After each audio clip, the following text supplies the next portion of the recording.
Apakah Anda ingat game-game dan studio-studio ini? Beberapa tahun lalu mereka ramai dibicarakan tetapi kemudian terlupakan. Apa yang sebenarnya terjadi? Kenyataannya, dunia video game bukanlah tempat yang mudah.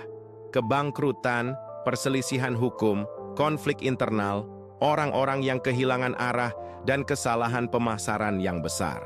Mari kita ungkap nasib suram di balik 10 game ikonik. Telltale dan Tomb Raider. Beberapa tahun lalu, game naratif dengan grafis cel shading sedang populer. Gaya ini meledak berkat kesuksesan The Walking Dead, yang terjual lebih dari 50 juta kopi. Konsepnya agak unik, lebih mirip seri interaktif daripada game tradisional. Cukup menekan tombol yang tepat di waktu yang tepat, dan untuk mengetahui akhir cerita, Anda harus membeli 4 episode. Di balik kesuksesan besar ini, ada sebuah perusahaan, Telltale. Mereka meniru model yang sama di berbagai waralaba. Batman, Game of Thrones, Jurassic Park, Marvel, Back to the Future, dan bahkan Netflix menghubungi mereka untuk mengembangkan game berdasarkan Stranger Things, yang akhirnya dibatalkan. Karena pada 2017, Telltale sudah menarik tali hingga batasnya. 134 episode game dalam 10 tahun, setara dengan 1 game per bulan. Semua terlihat sama, dengan naskah yang semakin lemah, sesuatu yang tidak bisa diterima untuk game yang fokus pada narasi. Dan untuk memahami betapa seriusnya, lihat saja bencana Minecraft Story Mode. Masalah Telltale, Anda akan cepat memahaminya.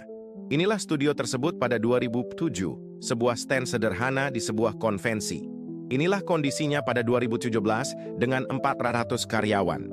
Saya berjalan di lorong dan tidak mengenali siapapun lagi, ungkap salah satu kolaborator awal Telltale sebelum meninggalkan perusahaan. Rekrutmen yang tak terkendali, didorong oleh ambisi para pemimpin yang menerima tawaran apapun, betapapun berisikonya. Dan tentu saja dengan tenggat waktu yang mustahil, karena tanpa itu, di mana letak keseruannya? Kecuali, seperti yang diamati oleh seorang karyawan, bahkan dengan 9 wanita pun, tidak mungkin membuat bayi dalam 1 bulan. Lucu, bukan? Stres dan jam lembur yang berlebihan menyebabkan hilangnya talenta terbaik. Penulis naskah paling cemerlang yang kemudian menciptakan Firewatch yang sangat diakui secara mandiri, akhirnya mengkritik secara publik kondisi kerja di Telltale. Dengan organisasi yang begitu kacau, berinovasi hampir mustahil. Dan kurangnya inovasi ini terbukti fatal, terutama dengan pertumbuhan YouTube. Lagi pula, game Telltale pada dasarnya adalah film dengan sedikit interaktivitas. Mengapa menghabiskan 100 euro untuk 5 episode jika Anda bisa menonton semuanya dalam kompilasi di YouTube yang sudah mengumpulkan 6 juta penayangan? 3 direktur akhirnya berselisih tentang masa depan perusahaan. Ketidaksepahaman itu begitu besar sehingga berujung pada gugatan hukum antara mantan teman. Pada dasarnya, para direktur tidak mampu berkembang bersama perusahaan. Dan demikianlah, pada tahun 2018, Telltale meledak di tengah penerbangan. Dalam semalam, studio itu ditutup. Karyawan hanya diberi waktu 30 menit untuk meninggalkan gedung, semuanya dipecat sekaligus. Hal ini tentu saja membuat perusahaan digugat oleh pemerintah federal karena praktik ini bisa dibilang agak ilegal. Kasus serupa terjadi pada Core Design, pencipta Tomb Raider, ikon video game yang terjual lebih dari 80 juta kopi. Bedanya, di sana ada 8 pendiri. 8 orang yang memutuskan apakah Lara Croft akan menjadi pirang bergaya playboy atau model pemberdayaan perempuan, apakah perusahaan harus mengadopsi struktur profesional atau mempertahankan lingkungan keluarga, dan apakah mereka akan terus memproduksi Tomb Raider setiap tahun atau mengambil risiko dengan waralaba baru. Hasil, tim tidak termotivasi, lelah dengan konflik internal, serangan rendah, dan iri hati. Tetapi yang terpenting, lelah karena selalu mengulang tugas yang sama. Itulah sebabnya Eidos memutuskan untuk mencabut Accord Design dari Tomb Raider dan mempercayakannya kepada Crystal Dynamics. Menurut sang pencipta lama, ini adalah pencurian sejati. Namun, perubahan ini terbukti sangat menguntungkan, memungkinkan seri Tomb Raider bangkit kembali dari abu. Guitar Hero. Pada tahun 2006, Guitar Hero adalah raja pesta. sebuah fenomena global, menghasilkan pendapatan 1 miliar hanya dalam 2 tahun. Dan kemudian, keheningan. Studionya Red Octane ditutup pada tahun 2010, 4 tahun setelah diakuisisi oleh Activision. Apa yang terjadi? Nah, akuisisi itulah masalahnya. Activision kehilangan akal. Rival abadinya, EA, melihat kesuksesan Guitar Hero, memutuskan untuk meniru konsep tersebut dan meluncurkan versi mereka sendiri, Rock Band. Rock Band, omong-omong, dibuat oleh mantan pengembang Guitar Hero yang meninggalkan perusahaan setelah akuisisi oleh Activision. Menghadapi hal ini, Activision panik. Mereka memutuskan untuk membanjiri pasar untuk menghalangi kemajuan EA. Perhatikan semua yang mereka rilis hanya dalam 2 tahun. Publik akhirnya jenuh dan penjualan merosot. Activision mencoba mendelegasikan pengembangan ke studio lain, tetapi tidak ada yang berhasil. Guitar Hero mati. Dan sebenarnya, ini bahkan sedikit menguntungkan bagi Activision. Selama periode ini, perusahaan menutup banyak studio ternama. Penyebabnya, merger dengan Blizzard, tetapi terutama dengan grup Vivendi, perusahaan Vincent Bolloré. Pada saat itu, diperlukan pembersihan besar-besaran. Baik Red Octane, Sierra, Bizarre, Neversoft, Bobcat atau Radical Entertainment, para pemegang saham menutup semua studio yang dianggap tidak cukup menguntungkan. Tidak adil? Mungkin. Tunggu saya berkomentar tentang pesaing utama Anda. Permainan dari studio yang diakuisisi oleh EA itu praktis menjadi lelucon di dunia video game. Nah, yang dibeli oleh EA seperti menandatangani hukuman mati sendiri. Ada daftar tak berujung di internet, mustahil untuk diringkas dalam satu gambar dari semua studio yang mereka tutup. Dan jangan berpikir bahwa di balik nama-nama itu tidak ada game besar. Maxis, pencipta The Sims, Visceral Games, yang bertanggung jawab atas Dead Space yang luar biasa. EA juga menghentikan operasi pencipta Medal of Honor, The Command and Conquerors, The Dark Age of Gamelot, Don't Eat for Speed, dan bahkan Pandemic yang mengembangkan Star Wars Battlefront 2 yang sangat dipuji. Berbicara tentang Pandemic, itu adalah kasus yang menyedihkan karena semua orang dipecat tanpa pemberitahuan seminggu sebelum hari Thanksgiving. Sebagai tanggapan, para karyawan merekam diri mereka menghancurkan foto-foto tim. Modus operandi EA selalu sama. Mereka membeli studio untuk lisensi yang dimilikinya. Kemudian mereka menuntut perubahan radikal dalam metode kerja dan cara mengembangkan game. Halo, mikrotransaksi. Tak terelakkan, tim yang lebih kecil tidak bisa mengikuti dan akhirnya menolak beberapa permintaan. Lalu, game-game besar, lisensi-lisensi besar, diambil dari Anda dan beralih ke tangan studio lain yang lebih gesit, lebih patuh. EA, oleh karena itu mendapatkan reputasi untuk mengakuisisi studio bukan karena bakat, tetapi karena aset kekayaan intelektual. Industri akhirnya menjuluki mereka kekaisaran jahat. Nah, itu di awal 2010-an. Rupanya sejak itu segalanya berubah. Dan beberapa profesional yang sebelumnya bertengkar dengan mereka akhirnya menyatakan bahwa bekerja dengan perusahaan lagi tidak terlalu buruk. Pada tahun 2015, dunia game diguncang oleh sebuah peristiwa yang tak terduga. Hubungan antara Konami dan Hideo Kojima yang telah berlangsung selama 30 tahun dengan kolaborasi yang setia dan produktif berakhir secara tiba-tiba. Semuanya terjadi saat ia sedang menyelesaikan Metal Gear Solid 5 dan mempersiapkan diri untuk memimpin kembalinya seri ikonik Silent Hill. Tiba-tiba saja, namanya dihapus dari semua materi yang terkait dengan perusahaan. Bahkan seni sampul dari game-gamenya pun diubah. Kojima dicegah untuk menghadiri Game Awards untuk menerima penghargaan. Timnya, teman-teman, dan rekan kerjanya kehilangan akses ke email perusahaan dan gedung Konami. Proyek Silent Hill dikabarkan dibatalkan hanya dengan pesan singkat, langsung, dan tanpa basa-basi. Hingga saat ini, detail pasti dari kejadian tersebut masih diselimuti misteri. Kojima dan para kolaboratornya tetap bungkam, terikat oleh kontrak kerahasiaan. Namun, diketahui bahwa ada perbedaan kreatif yang intens antara dirinya dan Konami. Kojima dikenal karena perfeksionismenya, yang meningkatkan biaya dan menunda proyek-proyek. Sementara itu, Konami sedang mengalami restrukturisasi besar-besaran dengan fokus yang semakin besar pada game untuk perangkat mobile.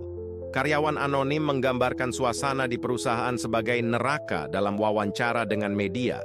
Ya, terkadang game mati menjadi korban konflik antara sosok ikonik di industri dan perusahaan yang berakar pada metode tradisional. Di Barat, kasus yang paling mirip dengan ini adalah perpisahan antara Microsoft dan Peter Molyneux. Bagi yang tidak mengenalnya, Molyneux adalah legenda tahun 90-an, hingga Joueur de Grenier mendedikasikan satu episode penuh untuk setiap gamenya. Peter Molyneux juga adalah pencipta Fable. Pada saat itu, ia dengan rendah hati menyatakan bahwa game tersebut akan menjadi RPG terbaik sepanjang masa, sebuah game yang memungkinkan pemain untuk menjalani kehidupan lengkap dari lahir hingga mati, di mana setiap keputusan akan membentuk masa depan karakter. Ya, kenyataannya tidak persis seperti itu. Namun game tersebut tetap menjadi sukses besar. Microsoft mengakuisisi studio Lionhead milik Molyneux, meluncurkan Fable 2 dan Fable 3. Keduanya meraih kesuksesan besar. Namun Molyneux memutuskan bahwa inilah saatnya untuk berhenti. Dia tidak ingin melanjutkan seri Fable lagi. Keinginannya adalah menjelajahi proyek-proyek yang lebih kreatif. Microsoft tentu saja tidak membayar untuk itu, bukan? Di bawah tekanan kontrak, tim Lionhead dipaksa untuk mengembangkan Fable yang kompatibel dengan Kinect dan Fable MMORPG yang menggunakan Xbox Live. Pada dasarnya, Microsoft menggunakan franchise Fable sebagai alat untuk mempromosikan konsol mereka. Spoiler, itu tidak berhasil, game-game tersebut dianggap buruk. Molyneux merasa terhina, meninggalkan studionya dan bahkan menyabotase peluncuran judul-judul yang kurang diterima tersebut. Lionhead akhirnya menutup pintunya. Contoh terakhir dari hubungan rumit yang bisa terjadi antara kepribadian adalah jatuhnya Rare. Mereka adalah permata Nintendo, satu-satunya studio asing dan independen yang mampu menciptakan game dengan kualitas yang sama seperti mereka. Terkesan, Shigeru Miyamoto bahkan menghadiahkan mereka bonsai yang hingga hari ini masih ada di taman mereka. Saat itu, Nintendo telah mengakuisisi 49% saham Rare, 1% yang mereka tinggalkan untuk Rare mewakili kebebasan mereka. Dan dari kebebasan itu, mereka akhirnya sedikit menyalahgunakannya. Pada tahun 2001, mereka meluncurkan Conquer Bad Fur Day. Dianggap sebagai salah satu game terbaik di Nintendo Nexus 4, tetapi juga yang paling vulgar dan keras. Dan itu, Nintendo tidak menyetujuinya. Mereka mencoba membuat Rare mempertimbangkan kembali, tetapi tidak berhasil karena Rare menolak untuk mengubah game tersebut. Nintendo bahkan tidak mempublikasikan game tersebut atas nama mereka, melainkan menyerahkannya kepada THQ. Sayangnya, Conquer Bad Fur Day adalah kegagalan komersial yang membuat studio tersebut berada dalam kesulitan serius. Di tepi jurang, Rare hanya memiliki satu jalan keluar. Sekarang, mereka dikutuk untuk mengembangkan game secara eksklusif untuk Xbox. Sebuah kejatuhan panjang dan menyakitkan yang membuat mereka kehilangan segalanya. Jangan pernah memprovokasi kemarahan Nintendo. Silicon Knights, berhati-hatilah dengan tuntutan hukum. Berikut adalah kisah yang cukup suram. Silicon Knights telah menghasilkan game-game berkualitas tinggi. Tidak ada yang mengindikasikan kehancuran mereka. Semuanya berubah pada tahun 2007 dengan rilisnya Too Human, sebuah campuran antara fiksi ilmiah dan mitologi Nordik yang dihujat oleh kritikus, terutama karena eksekusinya yang mengecewakan. Alih-alih mengakui kesalahan mereka memutuskan untuk menuntut mesin game tersebut. Mereka menuduh Epic Games dan Unreal Engine mereka bertanggung jawab atas kegagalan mereka. Percaya bahwa mereka akan membayar di pengadilan. Kesalahan penilaian yang fatal. Silicon Knights yakin akan kemenangan mereka. Namun selama persidangan, Epic menemukan bahwa studio tersebut secara diam-diam menggunakan sebagian kode mereka untuk mengembangkan game lain. Epic kemudian membalas dengan tuntutan balik untuk plagiarisme dan pelanggaran hak cipta. Silicon Knights kalah dalam kedua kasus tersebut dan diharuskan membayar 4,5 juta sebagai ganti rugi, ditambah 4,6 juta untuk biaya pengacara. Pelajaran yang menyakitkan. Lebih buruk lagi, semua game terbaru mereka harus ditarik dari penjualan, pukulan berat yang tidak akan pernah mereka pulihkan. Namun ceritanya tidak berakhir di situ. Beberapa tahun kemudian, Kenneth McCullough, mantan direktur Silicon Knights, ditangkap dan dipenjara setelah ditemukannya video pornografi anak di komputernya. Ya, cerita ini membutuhkan mental yang kuat. THQ, Infogrames, Atari. Bagaimana raksasa-raksasa ini jatuh? Anda semua pasti pernah memegang game THQ. Mereka melakukan segalanya, semua lisensi yang bisa dibayangkan. Disney, Les Razmoket, SpongeBob SquarePants, WWE. Mereka juga menciptakan game kultus seperti Setro atau Darksiders.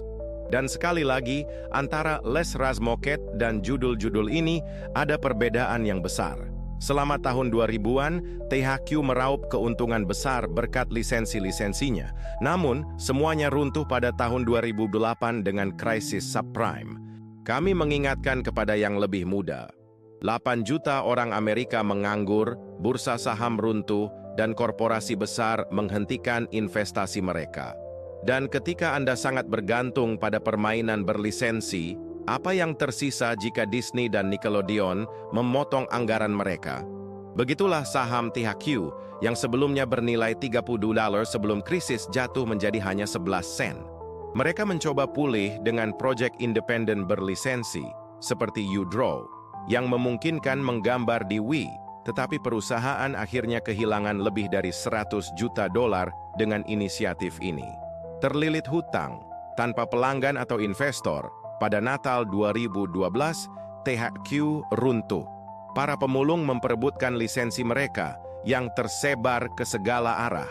Namun, seperti dalam kisah Natal, dekat Kutub Utara, orang Swedia dari Nordic Games memutuskan untuk membeli THQ, mengubahnya menjadi THQ Nordic. Tentu saja itu hanya namanya, karena tidak ada yang tersisa dari raksasa lama itu. Kasus serupa terjadi dengan orang Prancis dari Infogrames. Nama itu mungkin terdengar familiar, karena Joueur du Grenier sering mengkritik mereka. Mereka adalah spesialis dalam adaptasi Asterix, Tintin, atau Spirou, serta permainan bergaya lainnya yang tentu saja tenggelam. Aku mati karena sehelai daun yang terbang di angin. Pada tahun 90-an, mereka berada di puncak dan memutuskan untuk membeli beberapa studio. Beberapa di antaranya mungkin Anda kenal. Keserakahan adalah cacat yang berbahaya. Mereka terlilit terlalu banyak hutang, dan datanglah krisis subprime. Secara alami, semua orang meninggalkan mereka, tidak ada yang mau membuat permainan dengan mereka lagi, dan saham Infogrames anjlok dari 60 menjadi 80 sen. Namun, ketahuilah bahwa Infogrames masih ada, tetapi dengan nama lain, Atari, sekarang sebuah perusahaan Prancis. Jadi saya tahu Atari seharusnya adalah perusahaan Amerika, tapi tidak lagi sejak 2001 ketika diakuisisi oleh Infogrames. Karena Atari, mereka juga menjadi korban krisis ekonomi. Oh lala, kelanjutannya. Atari, secara harfiah berkat merekalah video game ada. Mereka menciptakan Pong, dan Atari 2600 adalah konsol pertama yang menjadi sangat populer. Atari adalah Nintendo PlayStation di tahun 70-an dan 80-an. Masalahnya adalah mereka tidak mencoba mengendalikan persaingan. Mereka tahu cara melakukannya. Karyawan mereka meninggalkan perusahaan satu persatu untuk menjadi pesaing? Tidak masalah. Banyak orang merilis game dengan kualitas yang dipertanyakan dan itu merusak reputasi konsol mereka? Tidak masalah. Suatu kelonggaran ala hippie yang akhirnya menjadi fatal, hingga menyebabkan keruntuhan besar video game pada tahun 1943. Pada tahun itu video game hampir mati, industri seluruhnya hancur. Dan bayangkan, hanya 2 game yang memicu bencana ini.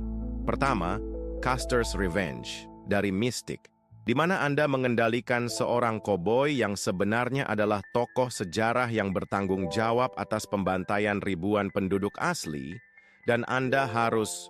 Itu dianggap sebagai game terburuk kedua dalam sejarah. Yang pertama adalah E.T., yang membuat Atari begitu malu sehingga mereka mengubur kasetnya di gurun. Pada saat itu video game telah menjadi buruk dan norak, dan Atari tidak bertahan dari itu. Duke Nukem dan LucasArts di tahun 90-an ada 3 FPS legendaris. Doom, Wolfenstein, dan Duke Nukem 3D. Sebuah kesuksesan besar yang tidak pernah memiliki sequel. Ada pengumuman tentang Duke Nukem Forever, tapi tidak ada yang percaya. Itu yang disebut vaporware, game yang diumumkan tapi tidak pernah dirilis. Masalah di sini adalah salah satu manajer studio 3D Realms, George Broussard. Setiap bulan, fitur-fitur baru perlu diimplementasikan bersama dengan teknologi yang dia temukan. Ini adalah kesalahan umum pemula yang bisa mengarah pada kehancuran, memaksa mereka untuk menyerah pada janji palsu, dan kemudian Take-Two. Untuk membantu pemulihan finansial, Take-Two akan menawarkan anggaran untuk pengembangan Prey. Sebuah kesalahan karena Revelot menghadapi kesulitan yang akan memaksa Take-Two untuk mengambil alih proyek tersebut dan menyerahkannya ke studio lain, situasi yang memalukan.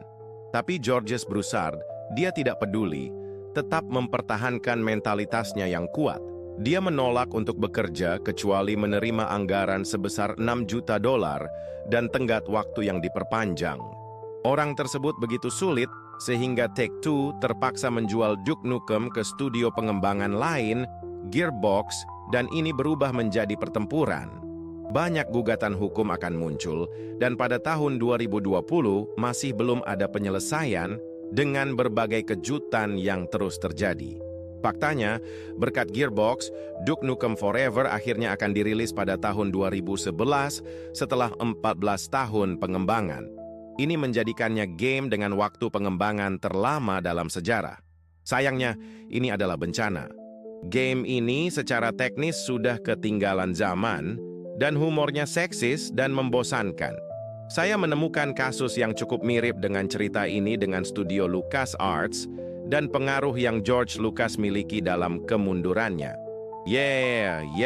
Ayah dari Star Wars yang menenggelamkan studionya sendiri karena keinginannya. Saya akan menjelaskan kepada Anda, LucasArts didirikan pada tahun 1982 untuk mengembangkan game-game Star Wars, Indiana Jones, dan berbagai permata yang menandai masa muda para pemain PC.